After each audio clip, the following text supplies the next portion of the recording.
आप दोस्तों से भी यहाँ की जो फीड टेक्निक्स हैं या जानवरों को रखने का तरीक़ाकार है वो आपसे भी शेयर किया जाए, ताकि आप इन टेक्निक्स को अपना कर अपने फार्म को भी मुनाफा बख्श बना सकें।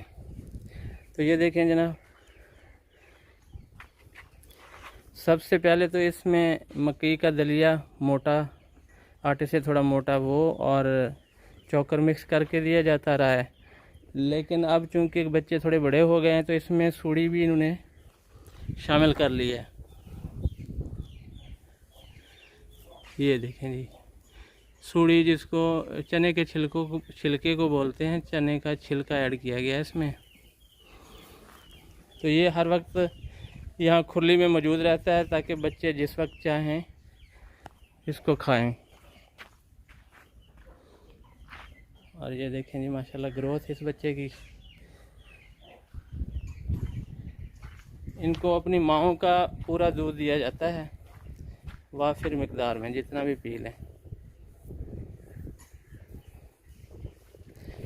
और मेरा ख्याल है कि दूध से ज़्यादा अगर आप बच्चों पे फोकस करते हैं तो ये आपके लिए ज़्यादा मुनाफा बख्श कारोबार है, बशर्ते कि जो गायों को आप इंसेमिनेशन कराएं वो क्लास की हो, बच्चे क्लास के हों, या नुकरे हों या ब्राह्मण हों या अबलग हों, चोलस्तानी हों, साहिवाल हों।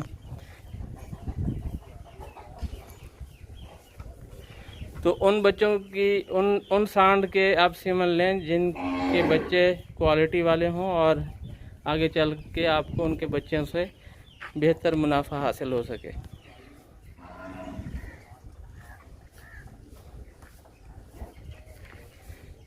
नमक भी साथ ही पड़ा है जी भुनने के साथ। और ये इस तरफ ये शेड बनाया हुआ है इसका छत, ताकि बच्चे जब चाहें तो बाहर चले जाएं मौसम के हिसाब से, जैसा वो फील कर रहे हों। चाहें तो बाहर वाली वाड़ी में चले जाएं और जब चाहें इनको सर्दी महसूस हो या गर्मी तो ये छत के नीचे आ जाएं। फिर इनके लिए पीछे से जगह खोल दी है राना साहब ने और पीछे बड़ा खुला एरिया इनको दे दिया है। इस एरिया में ये आज़ादी से फिरते हैं। ये देखें पहले ये उस तरफ थे धूप वाली साइड पे, तो अब ये छाँव में आ गए हैं। जो जो दिन चढ़ रहा है तो बच्चे भी छाँव में हैं। ये देखें जरा बच्चों की ग्रोथ, इनकी उम्रें ज़्यादा नहीं हैं। हर बच्चे की उम्र कंफर्म तो नहीं है मुझे, लेकिन ये 6, 7, 8 माह तक होंगे। ये किंग खड़ा है जी पीछे।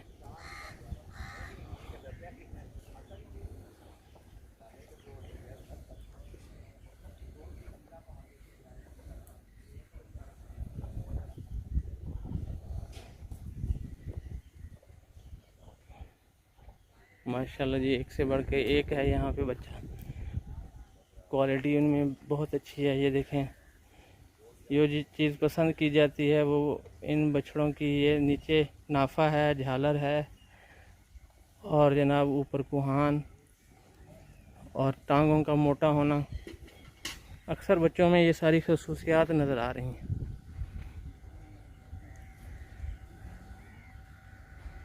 और सबसे बड़ी बात जो है इनका वेट गेन बड़ा जल्दी हो रहा है माशाल्लाह। ये बच्चा देखें जी, इसको यहाँ उर्फ़ आम में सूरजमुखी कहा जाता है। इसकी पलकें देखें, नोज़ देखें गुलाबी है और कान भी, जिल्द भी इसकी गुलाबी है। तो ये सूरजमुखी टाइप है।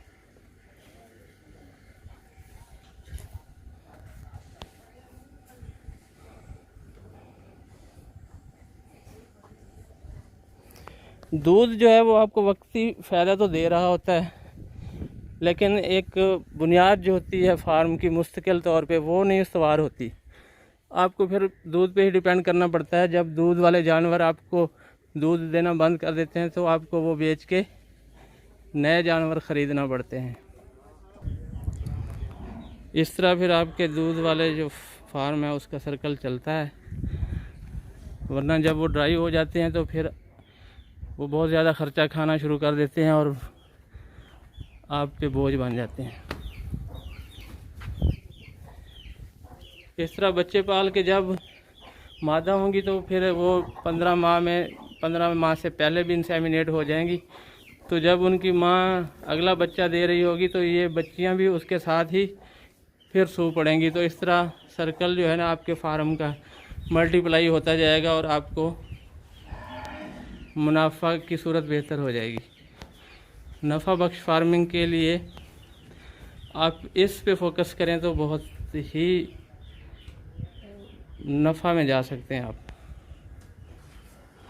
ये देखें जी, अच्छी ब्रीड पैदा करें, क्वालिटी के सीमन रखवाएं, उनसे अगर गायें पैदा हों तो वो बेहतर दूध एवरेज दें, और अगर बछड़े हों तो उनकी भी मार्केट में अच्छी वैल्यू लगे।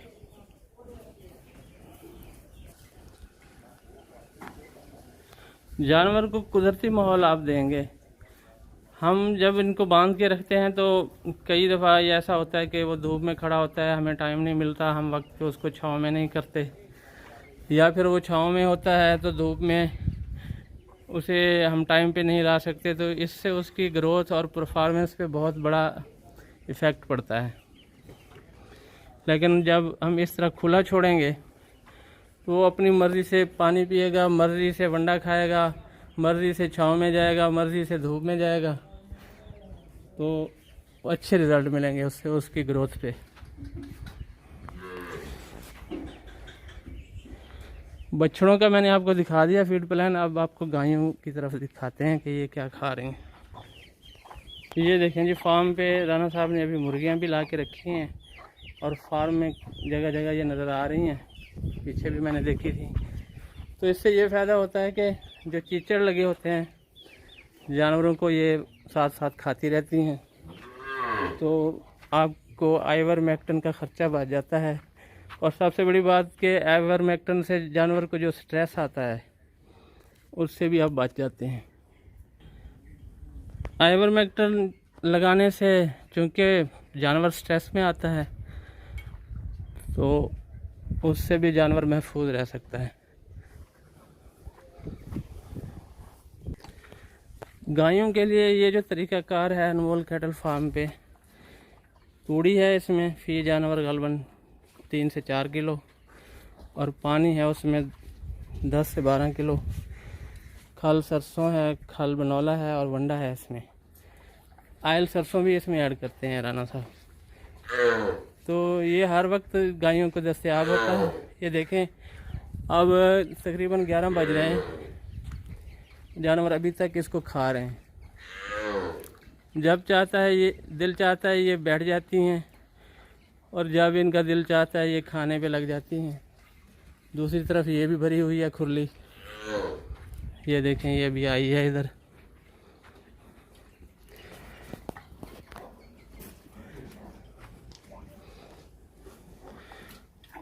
और सबसे बड़ी बात ये कि जानवर जब फील करता है कि ये पानी इसमें ज़्यादा है या वो अपना ड्राई मैटर पूरा करना चाहता है तो ये खुश्क तूड़ी भी डाली हुई है इधर। ये देखें, कुछ जानवर इधर खुश्क तूड़ी पे भी लगे हुए हैं। इनकी पसंद का ख्याल रखा गया जी हर जगह।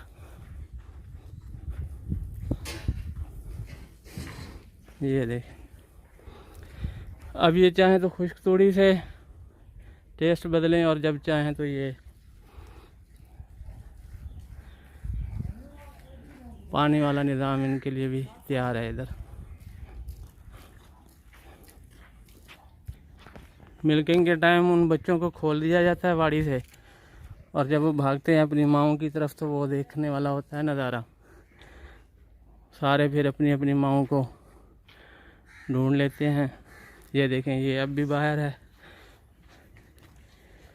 तो ये अब भी दूध पी रहा है। इसका किसी वजह से ये बाहर रह गया होगा।